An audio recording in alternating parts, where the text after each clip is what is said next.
राष्ट्रीय समाचार और मैं हूं आपके साथ प्रिया पांडे। आइए एक नजर डालते हैं आज की हेडलाइंस पर। राष्ट्रपति ने वीबीजी रामजी विधेयक 2025 को दी मंजूरी। ग्रामीण रोजगार गारंटी बढ़ी। अब हर परिवार को साल में कम से कम 125 दिन रोजगार सुनिश्चित। नगर चुनाव में महायुति बीजेपी की भारी जीत। फडणवीस बोले बीजेपी सबसे बड़ी पार्टी बनी। पीएम मोदी के विकास मॉडल को जनता का समर्थन। मुंबई दौरे पर शैलजा कुमारी का प्रेस कॉन्फ्रेंस। स्थानीय निकाय चुनाव में कांग्रेस की रणनीति और नेशनल हेराल्ड मामले पर बीजेपी को बड़ी चेतावनी। सूरत में पुरानी रंजिश खून रंग हुई। बेटे से बदला लेने आए हमलावरों ने पिता की सार्वजनिक हत्या की। पुलिस मुख्य आरोपी की तलाश में। भारतीय रेलवे ने 26 दिसंबर से बढ़ाया मेल एक्सप्रेस और एसी ट्रेनों का किराया। यात्रियों को महंगे सफर का करना पड़ रहा है सामना। राष्ट्रपति ने विकसित भारत गारंटी फॉर रोजगार एंड आजीविका मिशन ग्रामीण यानी वीबीजी रामजी विधेयक 2025 को अपनी मंजूरी दे दी है। इस स्वीकृति के साथ यह विधेयक अब कानून बन गया है। इस कानून के तहत ग्रामीण परिवारों को मिलने वाली वैधानिक मजदूरी रोजगार की गारंटी को बढ़ाकर अब एक वित्तीय वर्ष में कम से कम 150 दिन कर दिया गया है। सरकार के इसे ग्रामीण जीवन को मजबूत आधार देने वाला ऐतिहासिक कदम बता रही है। सरकार का कहना है कि वीबीजी रामजी कानून लागू होने से ग्रामीण क्षेत्रों में रोजगार की कानूनी गारंटी पहले से ज्यादा मजबूत हो जाएगी। बता दें, इस बिल पर देर रात तक संसद में चर्चा चली थी। इसके बाद इसे ध्वनिमत से पारित कर दिया गया। हालांकि संसद में विपक्ष ने इस बिल का पुरजोर विरोध किया था। इतना ही नहीं, इसके बाद विपक्ष ने संविधान सदन के बाहर पूरी रात धरना भी दिया था। नागपुर में मुख्यमंत्री देवेंद्र फडणवीस ने महाराष्ट्र के नगर परिषद और नगर पंचायत चुनाव में महायुति और बीजेपी को मिली भारी जीत पर प्रतिक्रिया दी है। मुख्यमंत्री ने कहा कि एक बार फिर बीजेपी इस चुनाव में सबसे बड़ी पार्टी बनकर उभरी है। उन्होंने बताया कि 129 शहरों में बीजेपी के नगराध्यक्ष बने हुए हैं, जबकि राज्य की करीब 75% नगर पालिकाओं में महायुति के नगराध्यक्ष चुने गए हैं। देवेंद्र फडणवीस ने कहा कि बीजेपी ने इस चुनाव में नया रिकॉर्ड कायम किया है, जहां कुल चुने गए 3300 नगर सेवकों में से 48% नगर सेवक बीजेपी के सिंबल पर जीत कर आए हैं। मुख्यमंत्री ने इस जीत का श्रेय प्रधानमंत्री नरेंद्र मोदी के विकास कार्यों को देते हुए कहा कि मोदी के विकास मॉडल को महाराष्ट्र की जनता ने पसंद किया और राष्ट्रीय नेतृत्व पे लोगों का भरोसा और मजबूत हुआ। मुख्यमंत्री ने यह भी कहा कि जिन जिन सीटों पर पार्टी को हार का सामना करना पड़ा है, वहां मंथन किया जाएगा। भारतीय जनता पार्टी पर और हमारी महायुति पर पूरे तरीके से विश्वास दिखाया है। फिर एक बार बीजेपी ये सबसे बड़ी पार्टी बनकर उभरी है। 129 शहरों के प्रेसिडेंट नगराध्यक्ष ये भारतीय जनता पार्टी के बने हैं। 75% नगर पालिकाओं में बीजेपी, शिवसेना और राष्ट्रवादी महायुति के नगराध्यक्ष बने हैं। बीजेपी ने एक नया रिकॉर्ड कायम किया है। 48% नगर सेवक पूरे राज्य के ये बीजेपी के सिंबल पर चुनकर आए हैं। करीब 3500 हमारे 3300 हमारे नगर सेवक चुनकर आए। ये महाराष्ट्र में एक रिकॉर्ड हम लोगों ने किया है। और एक प्रकार से लोगों ने महाराष्ट्र की सरकार के कामों पर और जो विकास का एजेंडा हमने लोगों के सामने रखा, उस पर मोहर लगाई है। विशेष रूप से मैं कहना चाहता हूं कि हमारे प्रधानमंत्री श्री नरेंद्र मोदी जी, इनके नेतृत्व में पूरे देश में जो एक विकास की सकारात्मकता दिखाई पड़ती है, उसका हमको सबसे ज़्यादा लाभ हुआ। एक प्रकार से लोगों ने उस सकारात्मकता को अपनाया। बाहरी दिल्ली के नरेला इलाके में स्थित एक प्लास्टिक फैक्ट्री में भीषण आग लग गई। आग 3 मंजिला इमारत में फैली, जिससे इलाके में अफरा तफरी मच गई। सूचना मिलते ही दमकल विभाग की 16 गाड़ियां मौके पर रवाना की गई और आग बुझाने का काम जारी किया गया। राहत और बचाव अभियान के दौरान फैक्ट्री के अंदर फंसे गार्ड के परिवार को सुरक्षित बाहर निकाल लिया गया, जिसमें 2 बच्चे भी शामिल हैं। फिलहाल आग पर काबू पाने के प्रयास जारी हैं और किसी के हताहत होने की सूचना नहीं है।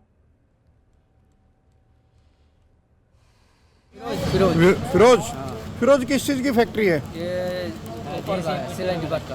सिलाई डिब्बा है। अच्छा, कैसे आग लगी? ये पता नहीं कैसे लग गया। हम तो खाना खा के सो गया था। हाँ। ये नीचे से आदमी चिल्लाने लगा, बोला बंगाली भाई आग लग गया, आग लग गया। कितने लोग थे अंदर? ये हम लोग की फैमिली था बस। समझ लिया है तीजा तो सभी निकल गए बाहर। लिया के बेला बाद तो कुछ पता नहीं लगा कैसे लगी आग? मैंने पता नहीं चला, अभी कोई अंदर है? अभी कोई नहीं। बुलेटिन में अगली खबर मुंबई से।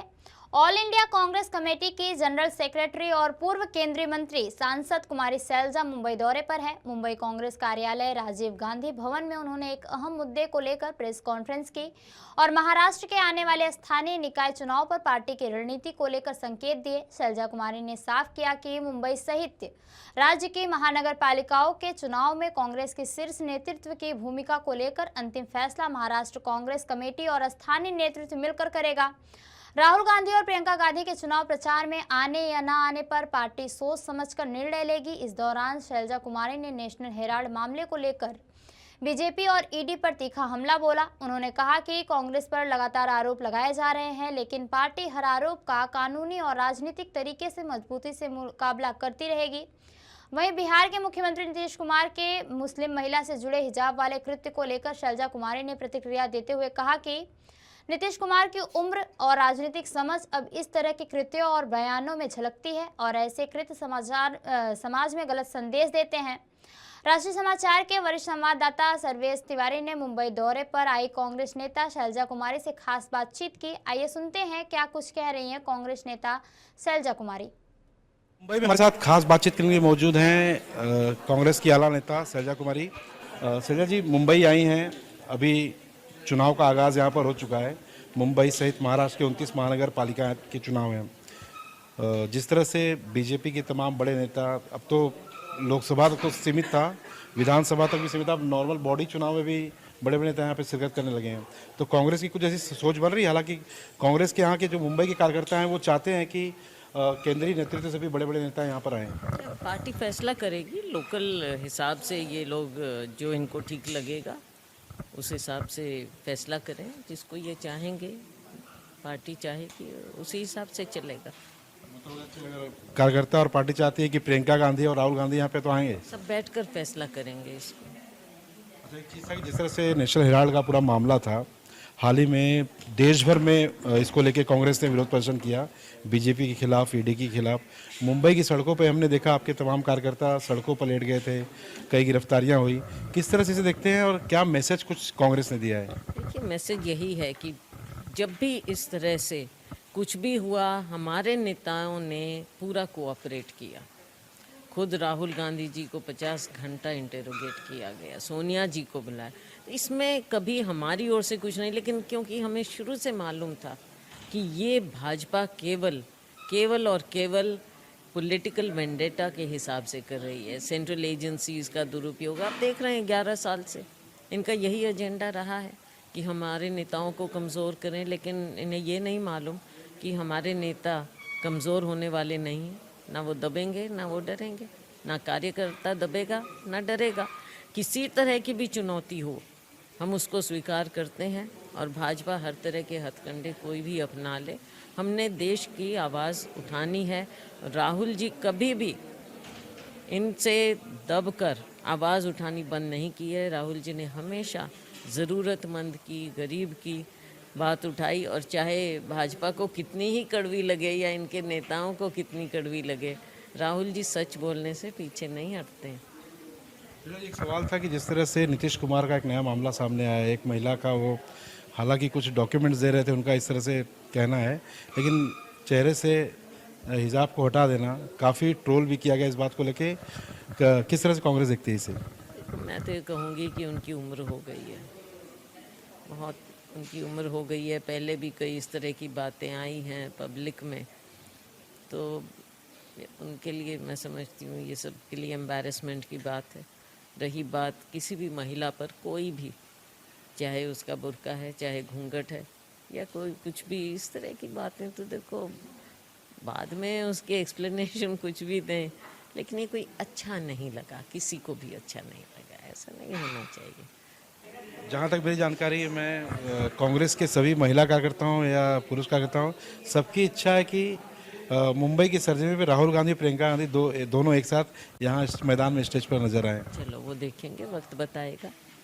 आपके मन में क्या है? आना नहीं, ये देखिए, बात मेरे मन की नहीं होती। हमारी एक राष्ट्रीय पार्टी है और हमारे ऊपर से नीचे तक कंसल्टेशन, सब फैसले पार्टी लेती है। आएंगे तो थोड़ा अच्छा पड़ेगा ये माहौल। ये तो यहाँ का माहौल देख के पता चल जाएगा।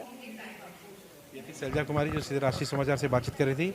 कैमरा संतोष डिसले के साथ सर्वेश तिवारी, राष्ट्रीय समाचार, मुंबई। बुलेटिन में अगली खबर सूरत से।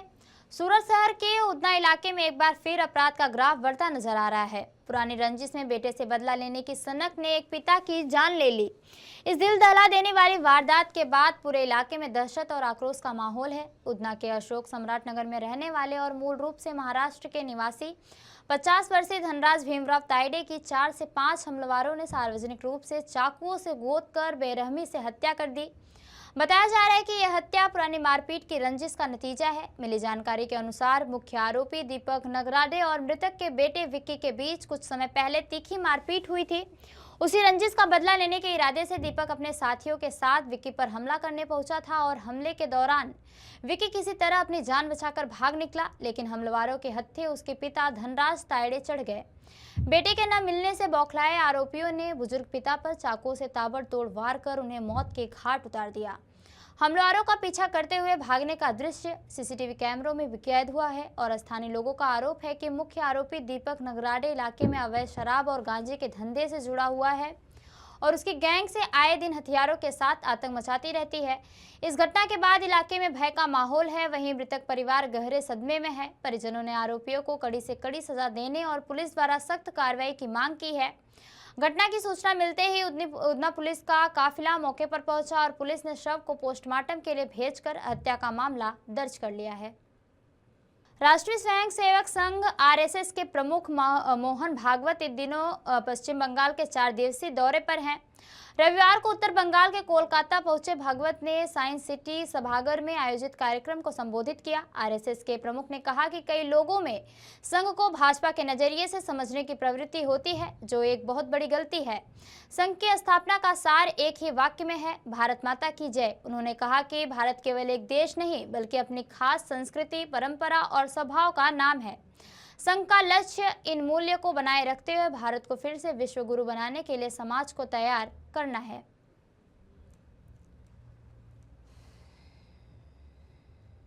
सारी सेवा करते हैं स्वयंसेवक, 1,30,000 से ऊपर छोटे बड़े सेवा प्रकल्प संघ के स्वयंसेवक विभिन्न संगठनों के माध्यम से देश भर में बिना सरकार का पैसा लिए चलाते हैं।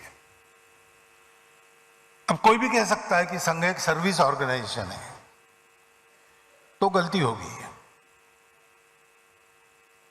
संघ के स्वयंसेवक आज विभिन्न संगठनों में काम कर रहे हैं, तो कुछ लोग पॉलिटिक्स में भी है और सत्ता में भी है। इसलिए बहुत लोगों की ये प्रवृत्ति रहती है कि संघ को बीजेपी के द्वारा समझना, तो बहुत बड़ी गलती होगी। संघ को समझना है तो संघ को ही देखना पड़ता है और देख के समझ में न आने वाला।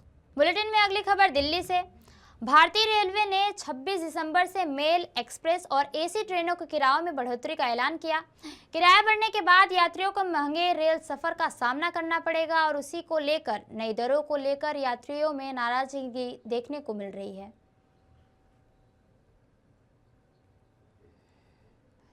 सर जो है ना, गरीब आदमी ही परेशान हुआ है, अमीर तो हुआ नहीं है अभी तक में।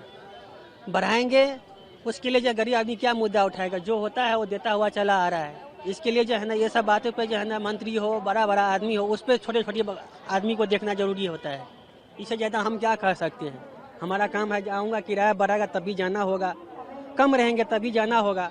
हमारे कहने से कुछ नहीं होगा। ये सब सरकार को खुद सोचना चाहिए कि गरीब कैसे पलायन करे यहाँ से। आप तो हमेशा ट्रेन से ही जाते होंगे? ट्रेन से ही जाना आना होता है, अक्सर नहीं। कितना किलोमीटर पड़ता होगा बिहार में? 1200-1300 किलोमीटर पड़ता है यहाँ से। तो ऐसे तो फिर आपकी जेब पे बहुत ज्यादा बढ़ जाएगा। बढ़ता तो है, लेकिन क्या करे, जाना तो पड़ेगा। हमारा आवाज उठाने से नहीं होगा ना, सब लोग का आवाज एक होना चाहिए, तब जाके बात बनेगी। और अगर परिवार साथ में जाता है तब तो और ज्यादा खर्चा बढ़ता है। और भी खर्चा बढ़ेंगे। किनके साथ? बच्चों के साथ? परिवार भी रहता है, बच्चों भी रहता है, कभी अकेला भी जाना पड़ता है। जिस समय जिस प्रकार सिचुएशन होता है उस प्रकार जाना होता है। रेलवे के लिए कोई संदेश देना चाहेंगे? रेलवे से यही कहता है कि जो उचित किराया है दे, ताकि हम लोग आराम से यातायात कर सके। ज़्यादा होने से जो हम लोग को कहाँ से भारी पड़ेगा? इतना तो हम लोग को कमाई है ही नहीं जो मैं बराबर ये उसको टेकअप कर सकते हैं। सबसे पहली बात तो यह है कि जो रेलवे का पहले तो इन्होंने जो वेटिंग सिस्टम है इनका, पहले तो उसको सुधारना चाहिए। आम आदमी जो गरीब है बेचारा जनरल में जाता है, उसको टिकट वगैरह मिलता नहीं, ऊपर से फेयर बढ़ा रहे हैं। तो सरकार को पहले सबसे पहले मतलब फेयर जो वेटिंग सिस्टम है इनका उसको सुधारना चाहिए। ऊपर से जब भी हम तत्काल में टिकट करते हैं तो बहुत मुश्किल है, मिलता ही नहीं है तत्काल टिकट। थर्ड ये है कि जो राजधानी का किराया है वो अप्रॉक्स फ्लाइट की टिकट के बराबर ही है। जैसे कोई भुवनेश्वर से दिल्ली आएगा तो 4000 की राजधानी बढ़ती है और 5000 6000 में फ्लाइट की टिकट मिलती है। ट्रेन से हम आते तो हमारा 1-2 दिन का टाइम वेस्ट भी होता है। तो फिर अगर ये फ्लाइट के बराबर ही टिकट कर देंगे तो रेलवे में कौन जाना चाहेगा? मैक्सिमम आदमी फ्लाइट की कोशिश करेंगे जाने की। तो थोड़ा गरीब आदमी जो है वही ट्रैवल करेगा ट्रेन में, उसी को मार पड़ेगी। जिसके पास पैसा है वो तो फ्लाइट से चला जाएगा, तो गरीब आदमी के लिए थोड़ा वो होगा। बस मेरी रिक्वेस्ट है कि पहले जो इनका स्टेशन वगैरह है, वेटिंग सिस्टम वगैरह है, साफ सफाई है, उसको सुधारे। उसके बाद ये टिकट जो किराया बढ़ा रहे हैं उसके बाद में ये करना चाहिए। जिस हिसाब से इन्फ्लेशन हो रही है उस हिसाब से रियल इनकम नहीं बढ़ रही है हमारी, और जैसा देखा जाए मिडिल क्लास इनकम उतनी की उतनी ही है रियल इनकम देखा जाए तो इन्फ्लेशन की वजह से उनके लिए काफ़ी एक्सपेंसिव होगा यहाँ पे ट्रैवल करना। और वैसे भी फ़्लाइट्स वगैरह वो अफोर्ड नहीं कर पाते इतना, तो रेलवे ही एक सोर्स है जिससे वो ट्रैवल कर पाते हैं। तो वो अगर एक्सपेंसिव हो जाएगा तो वहाँ का ट्रैवलिंग और उनका बजट टाइम जो है वो ज़्यादा हो जाएगा और बजट एक्सपेंस भी। सरकार को थोड़ा सोचना चाहिए, वो middle class point of view से नहीं सोच रहे हैं। वो देख रहे हैं कि जीडीपी ग्रोथ हो रही है उस हिसाब से, बट अभी भी मिडिल क्लास या लोअर मिडिल क्लास जो पॉपुलेशन है वो अभी भी इस चीज़ से सफ़र कर रही है। तो थोड़ा सा तो प्राइसेस जो जैसी थी वैसे ही रहने चाहिए। क्या है कि अब रेलवे किराया बढ़ा रही है 5-10 पैसे पर किलोमीटर, तो इसके हिसाब से जो गरीब व्यक्ति उन पे थोड़ा बोझ आ जाएगा। अब पहले के अपेक्षा 5-10 पैसे यदि बढ़ जाता है तो थोड़ा तो बोझ आ ही जाएगा। जो बिहार, झारखंड, बंगाल या फिर अदर स्टेट साउथ के साइड जाते हैं, जो लॉन्ग डिस्टेंस होता है तो उसमें थोड़ा तो इजाफा हो ही जाएगा। और रेलवे जो सुविधा भी दे रही है रिजर्वेशन टिकट पे या फिर तत्काल पे, भी हो क्या रहा है कि तत्काल टिकट कोई भी लगभग जो भी यहाँ बंदे खड़े हैं हम लोग, तत्काल टिकट बिल्कुल नहीं हो पा रहा है। अपने मोबाइल से, अपने टैब से, लैपटॉप से नहीं हो पा रही। मुश्किल से 1 से 2 मिनट में टिकट खत्म। तो फिर आप लोग कैसे करते हैं? मतलब एजेंट के थ्रू करते हैं या? एजेंट के थ्रू तो मैं नहीं करता, और नॉर्मली अब टीटी को पैसे दे के वगैरह करके आना जाना पड़ता है। आपको लगता है कि बहुत सारे लोग जो पढ़े रेलवे यदि पैसा बढ़ा रही है तो सुविधा भी बढ़ाना चाहिए, और खास करके तत्काल टिकट, रिजर्वेशन टिकट जो होता है ज़्यादा से ज़्यादा उस पर सुविधा बढ़ाना चाहिए ताकि आम पब्लिक को सहज तरीके से टिकट मिल जाए कम से कम। आप लोग तो पढ़े लिखे हैं, गरीब आदमी तो उतना पढ़ा भी नहीं कि मोबाइल चला पाए। सही बात। नहीं तो उनको क्या है कि एजेंट के थ्रू जाना पड़ता है ना, तो कम से कम 500, 800, 700, 1000 रुपये एक्स्ट्रा लगता है उनको। जम्मू कश्मीर में बीआरओ ने राजौरी सुरनकोट सड़क पर काम तेजी कर दिया है। बॉर्डर रोड्स ऑर्गेनाइजेशन के इस काम से आम जनता काफी खुश है। आपको बता दें, बीआरओ के मेघा प्रोजेक्ट का मकसद पीर पंजाल क्षेत्र को कश्मीर घाटी से जोड़ना है। इस परियोजना में सड़क को पक्का करना, चौड़ीकरण करना और राजौरी थाना मंडी, बुफलियाज और सुरनकोट के बीच यात्रा के समय को काफी कम करना जैसे कार्य शामिल हैं। स्थानीय निवासी अब्दुल हामिद ने इस प्रगति का स्वागत किया और कहा कि इस प्रोजेक्ट से इलाके के लोग और बिजनेस को फायदा होगा। उन्होंने कहा, यहाँ काफी समय से काम चल रहा है और बीआरओ बहुत अच्छा काम कर रहा है। वे इससे पहले भी बेहतर बना रहे हैं।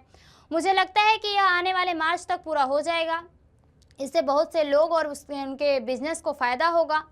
एक और स्थानीय निवासी ने भी पहाड़ी इलाके में सड़क इंफ्रास्ट्रक्चर को बेहतर बनाने के लिए बीआरओ की तारीफ की। स्थानीय निवासी ने कहा, यहाँ बीआरओ का काम पूरे जोश के साथ चल रहा है। मैंने बीआरओ को इतना अच्छा काम करते हुए पहले कभी नहीं देखा। हम इससे बहुत खुश हैं। इससे लोगों को कई सुविधाएं और रोजगार मिल जाएगा। कश्मीर में बीआरओ ने राजौरी सुनरकोट सड़क पर काम तेज कर दिया है। बॉर्डर रोड्स ऑर्गेनाइजेशन के इस काम से आम जनता काफी खुश है।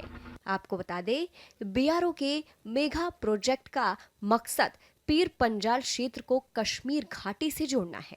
इस परियोजना में सड़क को पक्का करना, चौड़ीकरण करना और राजौरी, थाना मंडी, बुफलियाज और सुनरकोट के बीच यात्रा के समय को काफी कम करना जैसे कार्य शामिल है। स्थानीय लोगों ने बीआरओ के इस परियोजना का स्वागत किया है। उनका कहना है कि इस परियोजना से क्षेत्र के लोगों और व्यवसायों को फायदा होगा। उन्होंने क्या कहा, सुनिए। हमारा ये रोड का बड़े टाइम से ये चल रहा काम, लेकिन बहुत अच्छा कर रही है। अब 1 साल हो गया, 1 साल 1.5 साल के अंदर बीआरओ बहुत अच्छा काम कर रही है और फर्स्ट क्लास रोड है, पहले से बहुत अच्छी बन रही है और बहुत अच्छा काम हुआ है। पहले से फर्स्ट क्लास काम चल रहा है और इंशाल्लाह आने वाले टाइम में मुझे लगता है बहुत जल्दी आने वाली मार्च तक ये रोड कंप्लीट हो जाएगी। तो सर कितना लोगों को फ़ायदा हुआ ऐसे डेवलपमेंट हुई है जो कारोबार में? कारोबार में देखो बहुत लोगों को फ़ायदा है। ऐसे इस रोड पर जितने लोग बेचारे अपना कारोबार करते हैं, बिजनेस करते हैं, उनको भी इस रोड से फ़ायदा है और हर किसी को फ़ायदा है जी। रोड होनी चाहिए, रोड से फ़ायदा ही होता है, हर किसी को नुकसान नहीं होता। जब सिंगल रोड थी तब तो पहले बहुत मुश्किल थी, बड़ी मुश्किल से 2 गाड़ियाँ पास नहीं हो पाती थी, लेकिन अब अल्लाह का शुक्र है, ठीक है, हाईवे बन गई है। अब आना जाना अच्छा है और लोगों का बड़ा अच्छा सिस्टम, मतलब अपना कारोबार भी तरक्की कर रहे हैं, लोग अपना काम कर रहे हैं। उसके बाद गाड़ियाँ आना जाना मतलब बस अच्छे से चल रहा है। पहले से बहुत बीआरओ ने बहुत बढ़िया काम कर रही है। बीआरओ ये रजौरी से लेके थन्ना मंडी, बफलियाज, फिर ये सुनकोट, उधर मुगल रोड से भी मिल जाती है, तो कितनी बड़ा फायदा? ये बहुत फ़ायदा है सर लोगों को। देखो ना, ये रोड मुगल रोड के साथ ही टच हो रही है, ये रोड पुंछ बफलियाज से टच हो रही है और ये लोगों को, इसका पब्लिक को बहुत बड़ा बेनिफिट है इस रोड से सर। और उम्मीद करते हैं कि बीआरओ जल्द ही मार्च तक इसको कंप्लीट हो जाएगी सर, बीआरओ कर देगी। तो लोगों को रोजगार कितना मिल रहा है इसके बारे में? रोजगार तो बहुत अच्छा फ़ायदा है लोगों को सर। देखो जो लोग यहाँ काम करते हैं, बेचारे अपना बिजनेस करते हैं, उनको तो इसका बेनिफिट है। हर किसी का अपना घर का खर्चा निकल रहा है भाई, अपना कारोबार अच्छे से कर रहे हैं सर। टूरिस्ट स्पॉट भी बहुत से सारे, और टूरिस्ट स्पॉट यहाँ बहुत है। ऊपर DKG में है सर, नूरी छम है और शादरा शरीफ है सर, पीर ये अपना रतन शाह ज़ारत है सर हमारे वहाँ। यहाँ ये पीर की गली है, ये बहुत अच्छे अच्छे टूरिस्ट स्पॉट्स हैं यहाँ और गवर्नमेंट को भी यहाँ ध्यान देना चाहिए। अच्छी अच्छी जगह सर, बहुत अच्छे व्यू हैं, अच्छे टूरिस्ट को आना चाहिए, लोगों को भी बाहर से आना चाहिए। यहाँ डेवलपमेंट होगी तो लोग आएंगे बाहर से, घूमेंगे फिरेंगे। बीआरओ का काम यहाँ पे शद्द मद से जारी है और बीआरओ जितना काम अच्छा कर रही है, मैंने आज तक नहीं देखा कि कोई कंपनी अच्छी काम कर रही है। बीआरओ बहुत अच्छा काम कर रही है और इस बात पे हम खुश हैं कि ये काम चल रहा है। ये रजौरी से थन्ना मंडी पुंछ भी जाता है और मुगल रोड, शुपैया ये रोड जाता है और लोगों को बड़ी फैसिलिटी मिली है और लोकल लोगों को यहाँ पे रोज़गार भी मिला हुआ है।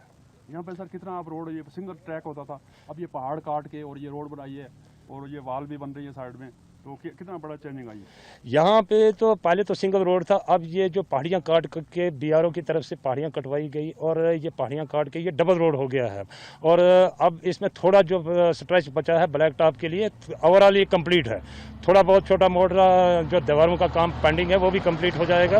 ये कंप्लीट पोजीशन पे है और लोगों को और गाड़ियों को भी राहत मिली है। पैसेंजर्स का जो भी सफ़र था, जो 3 घंटे में तय होना था, वो अब इस रोड जब इसमें ब्लैक टॉपिंग हुई वो अब 1.5 घंटे में तय होता है। पहले तो कच्चा रोड था, अब पक्का हो गया है, ब्लैक टॉप हो गया है। कुछ जगह ऐसी बची हुई हैं जहाँ पे अभी ब्लैक टॉपिंग करनी है, वो हो जाएगी। तो ये रही अब तक की खास खबरें और खबरों के लिए बने रहिए राष्ट्रीय समाचार के साथ। नमस्कार।